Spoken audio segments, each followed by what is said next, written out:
Imagine a land where the echoes of war still shape the present, where a single family's rule has spanned generations, and where the quest for self-reliance has defined a nation's path. Welcome to the history of North Korea. In 1945, the end of World War II marked the beginning of a divided Korea.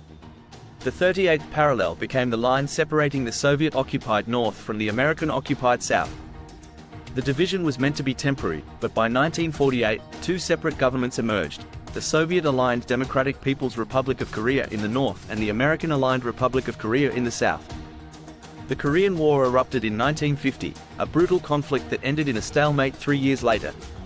The Korean Demilitarized Zone replaced the 38th parallel, solidifying the division. Out of the war's devastation, North Korea built an industrialized command economy, driven by the principle of juche, or self-reliance, under the leadership of Kim Il-sung. Kim Il-sung's rule was marked by a pervasive personality cult. He led North Korea until his death in 1994, steering the country through economic crises and natural disasters.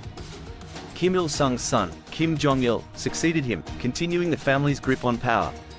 He was later succeeded by his own son, Kim Jong-un. Before the division, Korea was under Japanese rule from 1910 to 1945. The North saw rapid industrial development, while the South remained largely agricultural. The arrival of Christian missionaries in the late 19th century made Pyongyang a stronghold of Christianity, earning it the nickname, Jerusalem of the East. A Korean guerrilla movement emerged against Japanese rule, with Kim Il-sung becoming one of its most prominent leaders. In 1945, the Soviet Union declared war on Japan, leading to the rapid occupation of northern Korea. The US proposed the 38th parallel as the dividing line, which the Soviets accepted. People's committees sprang up across Korea, advocating for independence. The Soviet authorities recognized these committees, unlike their American counterparts.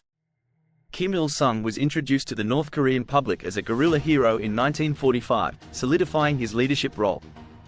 In 1946, sweeping reforms transformed North Korea along Soviet-style communist lines, including land redistribution and nationalization of industry.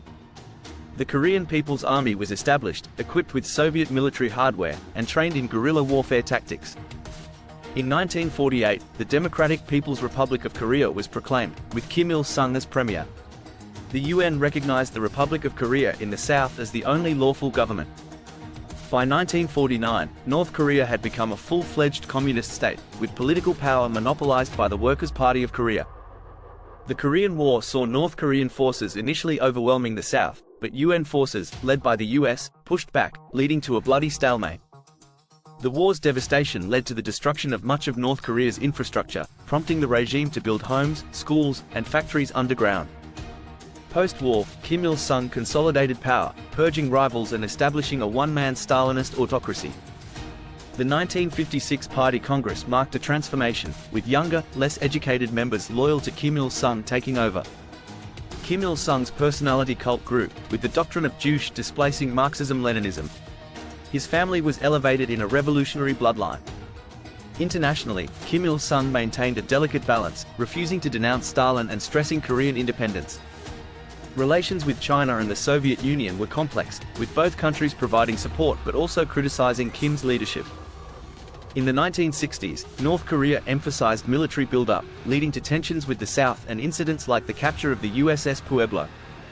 Economic development in the 1950s and 60s saw North Korea achieving significant industrial growth, with the Choloma movement mobilizing mass labor.